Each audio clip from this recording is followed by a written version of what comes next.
Assalamu alaikum, children. Today I'm here to help you out in revising your concept on Isnad and Matan, which is a part of paper 2, both for IGCSE and O level Islamiyat, as you all know. It is a part of compulsory question, and very frequently this question is asked by Cambridge. So I thought that I should help you out in preparing this question. And so let's revise Isnad and Matan, and I will try to be as quick as I can. It's like a revision for you. So I'm going to start with, you all know what is Isnad and Matan? Isnad and Matan, they are the part of Hadith, okay? So the structure, every building has a structure. So Hadith has its structure. Hadith, the two main components on which the hadith is dependent is isnad and matan. Okay, hadiths are made up of two parts. Isnad means chain of narrators, and how the chain of narrator go from the companions to the successor of companions to the successor of successors. Okay, so leading back to Holy Prophet Sallallahu. And what is matan? Matan is the text of hadith, whatever that comes in quotation mark is called matan. Okay, I've given you an example of isnad and matan. Now you see the chain of narrator. It starts from Yahya narrated from Malik, who narrated from Nafi, who narrated from Abdullah bin Amr bin al-As, that the Prophet ﷺ said. Now, can you see the chain starting from Yahya to Malik, and then Malik narrated to Nafi, and then the direct link is from Abdullah bin Amr bin al-As. He is the companion of Holy Prophet ﷺ. So this is Isnad. Okay, I hope it's clear. Isnad. Now, what is the matan? What Prophet ﷺ said that comes in the quotation mark is called matan, the text of hadith. Now, this hadith, he who misses the Asr prayer is as if he has lost his family and property. This hadith is one of the Sahih hadith.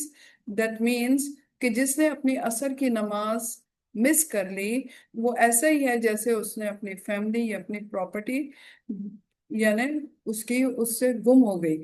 यानी that shows the importance of Asr prayer, how Prophet ﷺ connected it with his family and property, that is considered very, very precious and closer to anyone, any person. Okay. So, ye clear ho gaya, isnad and matan, the definition. Now, let's do separately. In order to write about isnad, you will write that isnad, also known as the chain of transmitter, it consists of the chain of names, as we have seen in the example in the last slide. Names hote hain isme, like which it has been received. It is the authority of genuineness of hadith. The muhaddisin. Now, who are the muhaddisin? The people who collect hadith and then they scrutinize it through a process of isnad and matan. They are known as muhaddisin.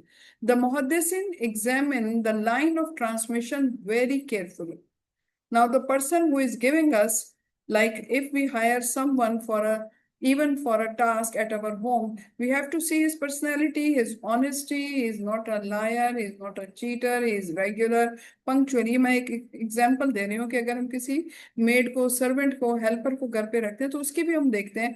तो हदीस जो देने वाला person था, उसकी वो पूरी personality का प्रोफाइल बनाते थे. Use to check. He had to ensure that the narrator could have met the person before him in time, that he should have met that person. यानी अगर वो कहे कि मैंने नाफे से सुना है तो नाफे से उसकी मुलाकात होनी चाहिए. And heard him relating the hadith and could have also met the person after him.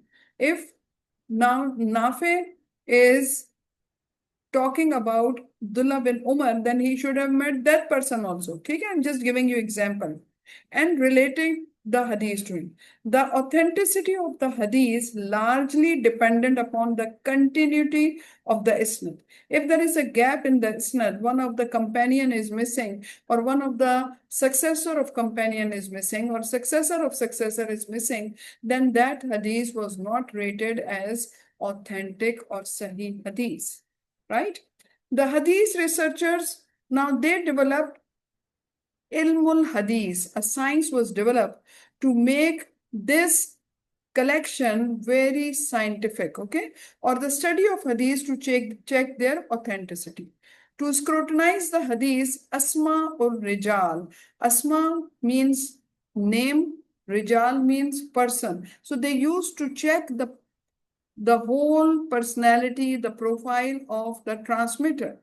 It studied the lives, date of birth, date of death of the students, their teachers, and narrators in great detail. For example, the narrator should be a person of firm faith, he should be a Muslim, he should have firm faith, he should have good reputation, he should be a practicing Muslim, he must be known for his truthfulness and honesty. The narrator should be a person with great memory. He should report as he heard from his teacher and not in his own words. So he should not try to mix up his own words, because the hadith has to be very authentic. Whatever Prophet ﷺ said, it should be as it is reported. Okay. So you should know about all these things about the narrator, that is isnad. Now we are coming to matan. Matan is the second part of hadith.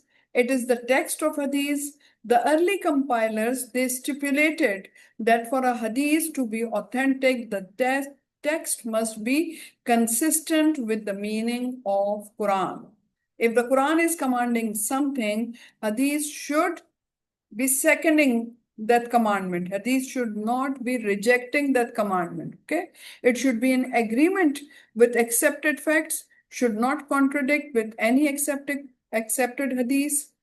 Language of the text should be in pure Arabic style. Rather, it should be in the Quraysh dialect, as expected of Holy Prophet Sallallahu Alaihi Wasallam. Furthermore, the text should not go against logic or common sense. For example, giving a great reward for a very small deed. If the hadith is saying that you have done a small good deed and you will get such a high reward for it, it is not making sense. Similarly, if you have committed a very small crime and there is such a big punishment that your hands should be cut off, so it should be logical, okay? And then it says that the hadith that went against Holy Prophet ﷺ's family was also rejected. It cannot speak of incidents taking place after the death of Prophet ﷺ. It is the matan of the hadith that determine whether it's hadith nabwi or hadith qudsi. Okay, now the text of the hadith tells us. Now let me here explain what is hadith nabwi. Hadith nabwi are the words of Holy Prophet ﷺ himself. On the other hand, hadith qudsi, they are the words of Allah spoken by Holy Prophet ﷺ.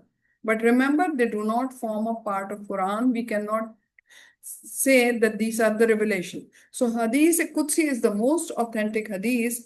They are the words of Allah spoken by Holy Prophet ﷺ. So we call them hadith qudsi. So I hope you are clear about it. Now the next very important step I am going to, what is the importance of these two, isnad and matan? Importance of isnad and matan. Okay, how they help us, right? So let's do this very quickly. We are going to finish it in 10 minutes. So isnad and matan, they are the essential tools. Okay, जैसे किसी चीज के लिए कोई हमें tools चाहिए होते हैं उसको fix करने के लिए, तो ये दोनों tools हैं जो कि हमें क्या बताती हैं for verifying the authenticity of hadith. So any hadith that did not meet the rigorous criteria of isnad, chain of narrator, and matan, the content, it was rejected. These tools enable scholars, this is a very important point, that it enabled the scholar to classify hadith into categories such as sahih, that is authentic, Hasan, that is sound, and Zaif, that is weak, and Mawzu, fabricated. So if the isnad was uninterrupted, it is unbroken, and the matan met all necessary condition, the hadith was deemed as Sahih hadith. This classification was crucial. Why was it important? It was crucial for deriving Islamic law. If we will not have authentic hadith, then the law that which the Islamic scholars are making, they will not be the correct law. And the whole Muslim Ummah will be in chaos and confusion. Okay.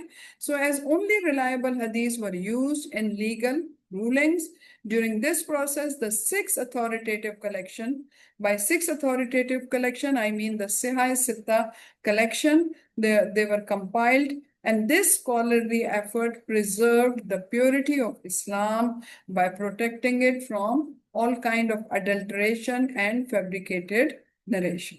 So quick and easy, isn't it? I hope this will help you. And in your exams, especially October, November children, they need something to do a quick review. So I hope it will help you out. So Allah Hafiz till that time. See you inshallah next with another very important topic. Allah Hafiz.